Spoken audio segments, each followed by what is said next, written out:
Située en plein océan Indien entre l'Indonésie et l'Australie, la petite île de Christmas abrite l'un des phénomènes les plus impressionnants de notre planète, qui engendre chaque année un nombre astronomique de crustacés au mètre carré. Vivant en temps normal au sein des forêts, le crabe rouge est un animal extrêmement présent sur cette île, cohabitant paisiblement avec les populations locales, même lorsque celles-ci finissent par se faire complètement envahir. En effet, lors de chaque saison humide, ces animaux entreprennent un long voyage de leur habitat jusqu'à l'océan, où ils finiront par se reproduire, et en faisant cela, ils ont tendance à emprunter un peu tous les chemins possibles, et qui plus est d'une manière, il faut le dire, extrêmement discrète.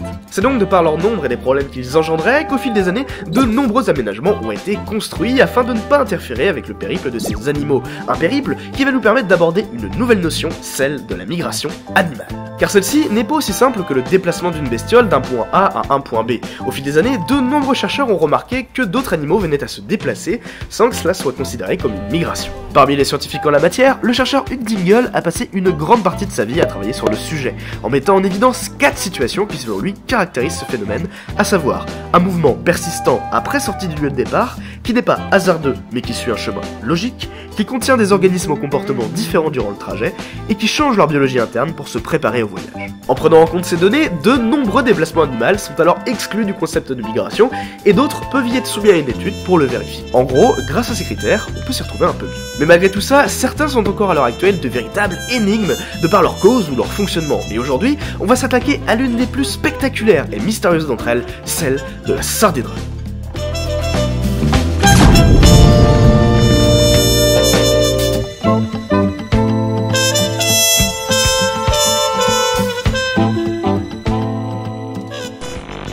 Alors oui, j'avoue que la sardine, ça n'a pas l'air d'être l'animal le plus incroyable que vous aurez l'occasion de rencontrer, et pourtant, on va voir que sous ces airs de poisson bon à rester en conserve, se cache un animal extrêmement intéressant. Et surtout, carrément badass, même si c'est pas si flagrant au premier abord. Pouvant se retrouver dans différentes mers autour du globe, la sardine fait partie de la famille des Clupeidae, dans laquelle on peut retrouver par exemple les harengs, ou l'espèce qui nous intéresse ici, le pléchard de Californie, étant présent en grande quantité au niveau de l'Afrique du Sud. Et là, parler de grande quantité, c'est carrément un euphémisme, puisqu'ici, on parle de millions de poissons.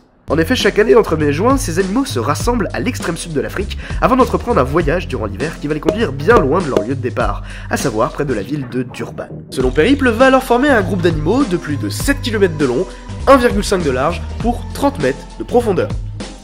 Un banc de poissons de 7 km de long, juste pour situer. Devenu une véritable attraction touristique, ce grand rassemblement est alors tout aussi apprécié par les populations locales que par une grande partie de la faune marine, comme les otaries, les dauphins ou les requins, se voyant face à un festin auquel ils ne peuvent pas résister. Tous ces animaux, présents alors en un seul et même endroit, remontent une partie des côtes africaines, apportant avec eux un spectacle impressionnant, baptisé la Sardine Run. Et vous vous en doutez, vu l'ampleur du phénomène, cela fait réfléchir un bon nombre de chercheurs.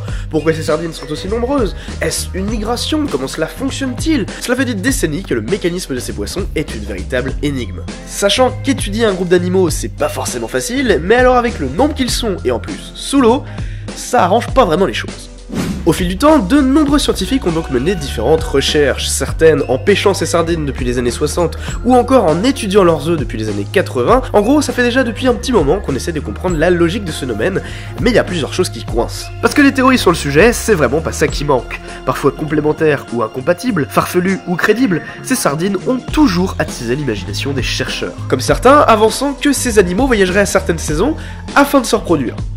Mais le problème, c'est que la sardine run ne se produit pas chaque année. Du coup, pour trouver une logique, ça risque d'être un chouïa plus compliqué. Pour commencer, le premier fait étrange chez ces animaux, c'est qu'ils remontent vers l'équateur, donc vers des eaux plus chaudes que celles qu'ils ont tendance à apprécier, ce qui en soi est déjà un peu intriguant, car si des animaux voyagent volontairement vers des milieux moins accueillants pour eux, c'est bien qu'il doit y avoir une raison. Et cette chose, on a donc essayé de la trouver, mais sans très grand succès, et du coup, certains se sont demandé si la raison pour laquelle ils ne trouvaient rien n'était pas tout simplement parce que cet élément n'existait plus à notre époque. Il y a environ 100 000 ans, le climat terrestre était bien différent de celui d'aujourd'hui. Des températures beaucoup plus froides, une banquise plus prononcée, notre planète subissait ce qu'on appelle une période glaciaire. Nos sardines de l'époque, friandes d'une température entre 18 et 22 degrés, étaient alors présentes plus haut le long des côtes africaines, le climat de cette période engendrant à cet endroit une eau à la température désirée. On peut alors supposer qu'au fil des millénaires, ces animaux ont pris l'habitude de se reproduire à cet endroit précis, et que la fin de cette période glaciaire il y a 10 000 ans a pu certainement avoir un impact sur leur comportement. En effet, Si la planète se réchauffe, c'en est de même pour l'océan. Ces sardines se retrouvant alors avec une eau plus chaude qu'à l'accoutumée, elles commenceront à voyager vers le pôle en quête de fraîcheur, mais tout en gardant leur habitude de revenir se reproduire chaque année au même endroit. Ce mécanisme, c'est ce qu'on appelle un comportement relique, un vestige d'anciennes habitudes animales tellement répétées qu'elles se retrouvent d'une certaine manière inscrites dans leur ADN. Et c'est précisément ce genre de situation qui aurait pu causer la Sardine Run, qui finalement ne serait qu'un voyage de ces sardines de leur milieu de vie actuel jusqu'à leur habitat datant de cette période glaciaire. Une habitude tellement forte et ancienne qu'elle produirait le déplacement de ces animaux vers le nord, là où ils reposaient autrefois. Là, on parle donc d'une hypothèse étalée sur des millénaires, et ça porte un nom, à savoir les Ultimate Factors, en contradiction avec les Proximate Factors concernant des hypothèses à notre échelle de temps. Car cette théorie liée à cette période glaciaire, ça n'a pas vraiment convaincu tout le monde, et certains ont donc avancé une cause plus proche de notre époque, et pour l'étudier, on va utiliser le cas de certaines tortues marines. Présents dans de nombreux endroits, ces animaux possèdent en effet une habitude assez connue, à savoir de déposer leurs œufs précisément sur les plages où ils étaient nés autrefois. Du coup, ça implique que ces animaux vont avoir un besoin de s'orienter, mais surtout de mémoriser leur lieu de naissance. Et pour ce faire, on estime que dans certains cas, les nouveau-nés seraient en capacité de s'imprégner de l'odeur de l'environnement qui les aura vus naître. Une odeur qui pourra alors par la suite être reconnue par ces animaux, qui n'auront plus qu'à la suivre pour retrouver leur chemin. En gros, utiliser leur odorat comme une espèce de petite boussole biologique. Cette situation, c'est ce qui est alors avancé pour expliquer le comportement de ces sardines, qui ne serait donc que le retour d'une population un peu spéciale vers son lieu de naissance, qui d'année en année augmenterait de volume. Et ça, c'est ce qu'on appelle du natal homing.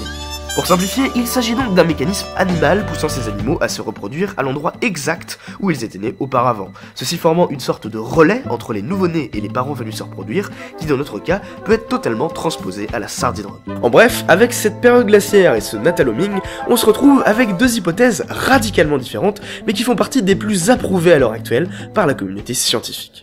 Ce phénomène est donc encore loin d'être totalement compris. D'autres explications plutôt cool existent aussi, comme celle que la grande concentration en prédateurs agirait sur ces sardines qui fuiraient alors vers le nord. En gros, on est loin d'avoir tout élucidé chez ces animaux. Pour ce qui est de savoir s'il s'agit d'une migration ou non, en prenant en compte les travaux de Hugh Dingle, on remarque que tous les critères ne sont pas remplis dans le cadre de la Sardine Run. Malgré tout, elle reste aujourd'hui considérée comme une migration, remplissant une grande partie de ce cahier des charges, tout en restant en sursis à la vue de nouvelles découvertes. Plus qu'un simple spectacle, c'est aussi un événement assez important pour certaines populations africaines, qui en plus de pouvoir se nourrir abondamment, vont bénéficier d'un tourisme florissant autour de ces poissons. Comprendre l'origine de la Sardine Run et découvrir les étapes de son fonctionnement est alors plus qu'un enjeu scientifique, mais aussi économique pour les régions accueillant cet événement sur leur côte. D'une certaine manière, on peut donc dire que la sardine est loin de n'être qu'un vulgaire poisson. De par le mystère autour de son comportement et l'incroyable spectacle qu'elle nous montre, la Sardine Run se place très haut dans le palmarès des plus incroyables prestations que la nature a à nous offrir. Alors la prochaine fois que vous en ouvrirez une boîte, dites-vous bien qu'à plusieurs milliers de kilomètres de là, elles sont des millions à voyager, attendant patiemment que quelqu'un découvre un jour le but de leur long périple.